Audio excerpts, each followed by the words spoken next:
Xoş gördük əziz dinləyicilər. Bütün qlobal dünyada vəziyyət həqiqət olaraq artıq Ukraynanın xeyrinə dəyişir deyə bilərik. Diktator klubunun əleyhinə işləyir deyə bilərik. Bir anlıq düşünün ki, artıq Ukraynada olan müharibədə dünənləri alınan statistikaya görə, yəni Sırski, quru qoşunları komandiri Sırskinin dediyinə görə bir ay ərzində PUA zərbələri ilə Ukrayna, Rusiyada 32 min insan, yəni 32 min əskər öldürüb. Bu artıq gəlir ay ərzində Rusiyanın səfərbərliyi nəticəsində topladığı insanların sayına çatdır. Bu böyük bir fəlakətdir.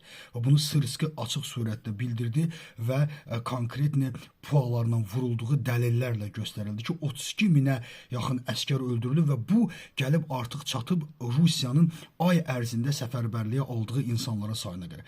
Yəni artıq mənfi saldoya doğru gedir deyə düşünə bilərik.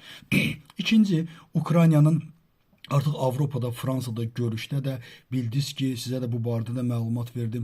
Ukraynanın təhlükəsizliyi məsələsi tam surətdə öz əksini tapır. Avropa razılaşır ki, biz çox qoşunlu, çox millətli qoşunların Ukraynanın təhlükəsizliyinin salınması məsələsi, təhlükəsizliyinin qorunması məsələsinə tam surətdə razılığı verdilər deyə bilərik. Yəni bu Ukraynanın xeyrinə bir addımdır, Ukraynanın xilası bir addımdır və burada ilk dəfə də olaraq Kuşner də iştirak elədi, Vitkov da iştirak elədi. İkinci bir məsələ, bu günləri Rusiyanın başladığı bu müharibə həqiqətən günü bugün artıq biz deyə bilərik ki, məhz Amerikanın Venezuela çıxarmasından sonra biz deyə bilərik ki, həqiqətən diktatorlar üçün, həqiqətən o dünyanın özünü ağası və yaxud da besprideli hesab edən dövlətlərə çox ağır bir zərbə vurdu. Necə ağır zərbə vurdu? Siz təsəvvür edin, bu günləri biz Trump'ı Rusiya meyilli kimi görürdük. O bunu özünü bu formada göstərirdi. Amma Venezuela'ya vurduğu zərbədən sonra artıq bu günləri Trump neçə gündür ki, bu formada iştirak edir ki, bizim düşmənlərimiz olan Rusiyanın və Çinin bizim ətrafımızda, bizim nüfuz dairəmizdə iştirakına biz imkan verməyəcək.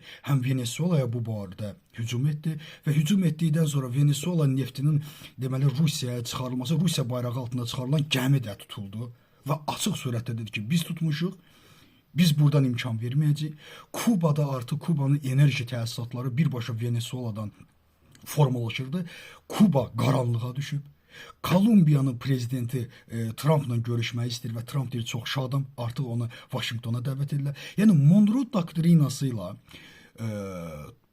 Trump Amerika və Cənubi Amerika və Şimali Amerika qitəsini artıq nə Çinə, nə də Rusiyaya bölüşməyəcək və bildirir ki, çıxın, gedin buradan.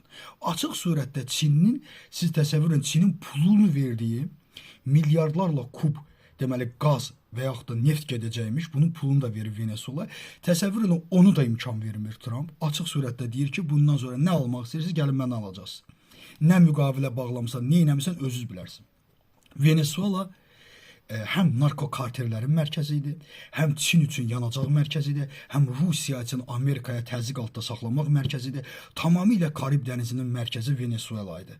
Ona görə də oranı çox güclü surətdə mühafizə edirdilər. Amma bəlli oldu ki, Rusiyanın birbaşa, Çinin birbaşa mühafizə etdiyi ölkədə 2 saat 20 dəqiqə onun rəhbərini ortadan qaldırırlarsa, indi baxın, görün, Rusiya və Çin dünyada hansı vəziyyətə düşdü, nə qədər öz elektoratını itirdi, nə qədər öz nüfuzunu itirdi və bununla bərabər əksinə Trump'ın nüfuzu qalxdı, Marco Rubio'nun nüfuzu qalxdı və an məsələsidir ki, artıq heç kəs cavab verə bilmir və Kubada gedəcək, digərlərdə gedəcək və İranda da vəziyyətin nə qədər dəhşətli olduğunu mən düşünürəm ki, İranda artıq gün sayımına çevrildi. Baxın, Rusiyanın beynəlxalq hüququn üzünə tüpürməsi, yenə bu ifadəni işlədim, üzünə tüpürməsindən sonra düşünürdülər ki, Çin də düşünürdü ki, biz Rusiyanı orada işlədəcəyik, sonra biz də gelib Tayvanı götürəcəyik, İran mən nə bilim gedib haranı götürəcəyik. Yəni biz bu dünyanın şıltaqlarıyıq, nə istəyəcəyik onu deyiləcək, amma bugün bəlli oldu ki, mən belə düşünürəm ki, bugün İran hökuməti də Rusiyanı lənətləyir, Putini lənətləyir. Artıq Çin rəhbəri də Putini lənətləyir ki, sənin açdığın bu cığır bizə nə qədər böyük bir zərbə vurdu.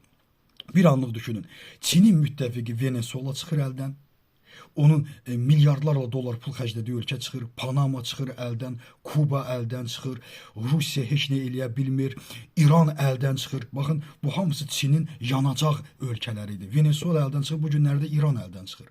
İran demək olar ki, qapıdadır. Yəni Rusiyanın başlatdığı bu beynəlxalq hüququn üstünə özünü şıltaq uşaq kimi aparması bunların artıq özünə zərbə vurdu.